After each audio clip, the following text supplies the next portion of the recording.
Friday. We are on a date. We're heading to the Bush Live concert. Bush and Live. Bush and Live. Thank you, man. So, bought these tickets back in March. It's August right now. Back before my vestibular journey started.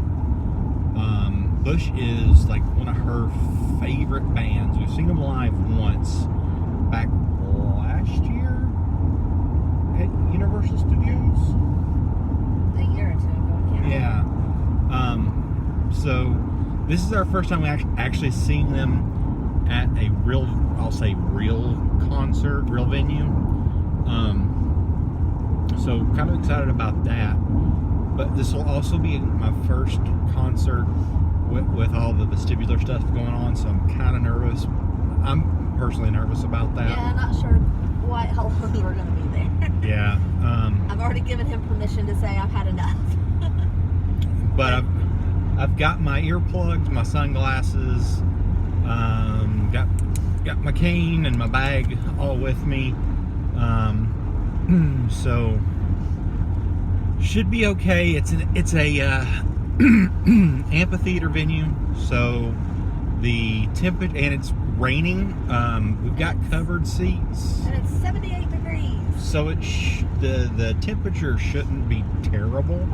It should Which be. The heat plays a part in how bad mine, it yeah. feels. So it's nice that it's nice and cool, Yeah. even though it's raining. That was actually a real big concern of mine. I didn't really say that. Confess that I was really hoping it wouldn't be too bad. I had a concern of the heat for both of us. For both of us, yeah. Bumps over here. I was really concerned. Also, another fun, interesting thing we're going to get to do is find the venue's handicap parking. So that'll be an adventure all out of it to itself. Yeah, because he has a lovely handicap tag now. And then also, the tickets that I had were normal, normal seating. We are going to have to go to guest services and see if they have any handicap seating available or aisle seating available or something to where it might be a little bit easier for me to get in and out of. Well, also people being right up on you causes more anxiety, which makes stuff worse. That's Plus, part of it. Walking down between rows of seats. Quick story: we were at Disney. Yeah, we thought, we'll do like Muppets 3D and what was the other one? Muppet Vision 3D, which is at Hollywood Studios, and then Hollywood at Magic Studios. Kingdom. There's, not Magic Eye. It was Mickey's PhilharMagic. Yeah. Mickey's And we were PhilharMagic. like, we know he can't do the 3D, but he can close his eyes and just listen to it because it's just a seat. You're just sitting there. Yeah. So we were like, it'll be nice and cool. He can relax. He can close his eyes. Yeah. He didn't hardly make it to the seats. Yeah, apparently it goes right along with the, for me at least, it goes right along with the aisles in the stores. The rows of chairs set me off. They make me very dizzy, and I stopped in the middle of the chairs. Well, yeah, all I heard was because my daughter and, our daughter and me we were in front of him walking down the aisle to get a seat. And so, walking through the chairs, they push you all the way down to the end, so we were walking down all this, in between the rows of chairs, and all of a sudden I hear, Lisa! And I turned around just in time to help him stabilize so he would not fall, and even then he had the cane, but it wasn't enough to help him, keep him stable. Yeah, it was very scary, and that's not something I want to really have to deal with tonight, but hopefully they'll be able to accommodate me. We'll see. Well, it's like once a trigger hits, then he can be bad for until and how long. So it could be something that he's always dizzy, but the triggers will make him worse, and it could be worse and then go to his normal bad, or else it can just be worse for a long period of time. Yeah. So we're hoping to at least minimize all the triggers that we can. Yep.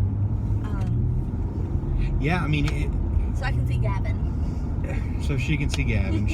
she's hoping that he comes out into the audience. Matter of fact, she was very upset with me this year because whenever he was at Universal Studios this year, we didn't get to go, and he was out in the audience flashing his 50-year-old abs and yeah.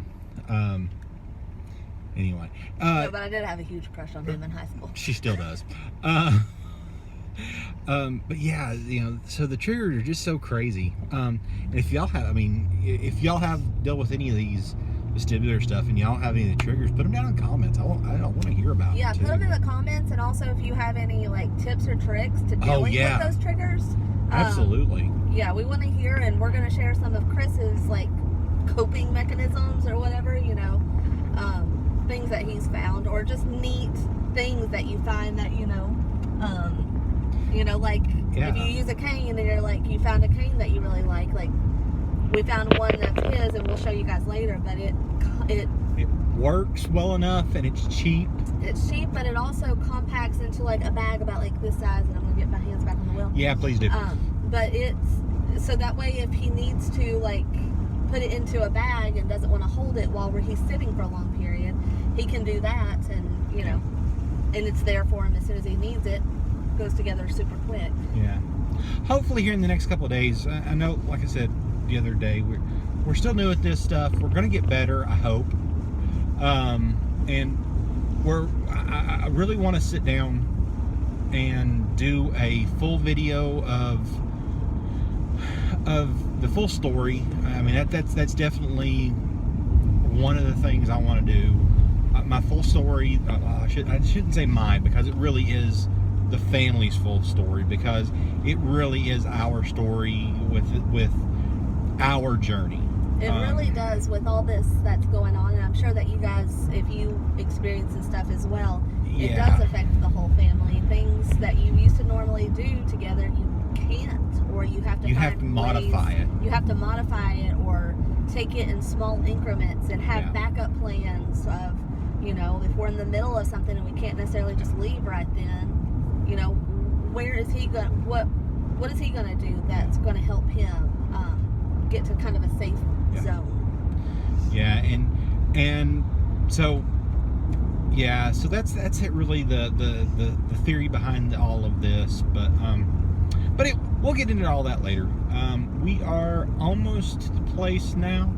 I might show a little bit of the concert. Probably not too awful much, because I don't want to get a copyright thing. Yeah, let's just not. But anyway, Google Bush, if you don't know who they are. Google Bush. Google 16 Stones album. I'll put some stuff in I'll put the link down below for the CD, on Amazon and stuff like that. At least you know who they are. But yeah, tonight's the anniversary of Bush's album and Live's album. That's 25 years old. Yeah, 25-year anniversary. So they're gonna play through the whole albums. Each of those albums, 16 Stone, and I don't know Live's. I wasn't as big of a fan as Live. I like Live, but I'm just not. I like Live too. I like Live also. Yeah. But yeah, all right. We'll talk to you in a little while. Bye.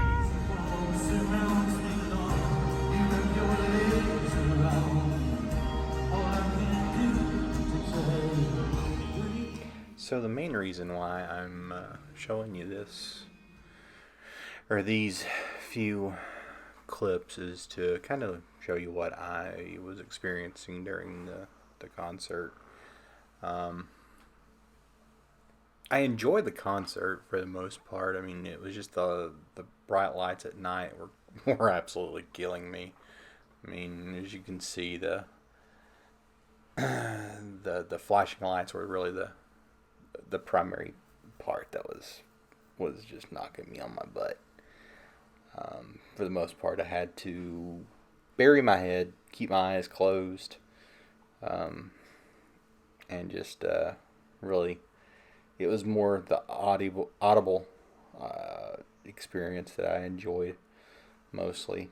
Although Lisa enjoyed seeing everything and dancing along, but I was really just there for the music. So I guess that's what I'm going to be from now on, is just enjoying the audio.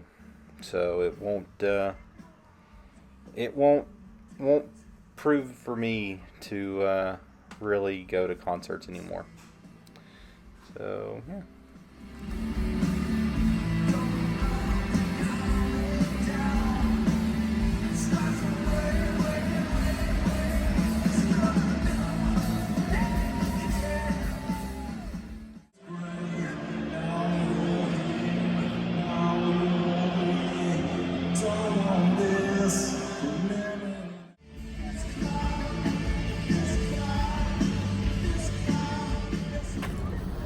Well, the concert just finished and Chris is feeling pretty crummy. He kept his sunglasses on and his eyes closed a lot and earplugs in. And yeah, he's It was good. it was a good concert, but you're pretty nauseous now. He's extremely nauseous. Said he needs to get to where he can lay down and go to sleep as soon as possible. Yeah, I just stumbled into the house. Just got home. It's a little after, or a little before midnight. Just got out of the concert. It was a really good concert. Really enjoyed it. Don't feel good. The lights really threw me. I kind of expected them to. I had my head down and my eyes closed most of the time. Had my sunglasses on and earplugs in the entire time. And that I knew I was going to do that. And that was kind of a given. I knew that was those were kind of a given. I've already found those to be triggers for me. Flashing lights, particular, bright lights at night. So I knew those would cause problems and give me headache or increase my issues. Also, with it being late, it also increases things, my symptoms, the stammering and stumbling and things. Anyway, I'm feeling better now, a little better now that I'm home. I'm extremely tired, but of course it's late. But anyway, tomorrow's going to really tell me how this whole experience treated me. We'll see how my body reacts. It'll be interesting. Usually after a new experience, the following day is really for me at least, the following day is really when the rubber meets the road, so to speak. That's really whenever I can tell how it's really going to treat me. Because there are times that I can have a pretty decent immediate follow, but the following day it can just absolutely kick my butt. I've had that actually happen a few times. So we'll see. So for now, we'll catch up with you tomorrow. Have a good night.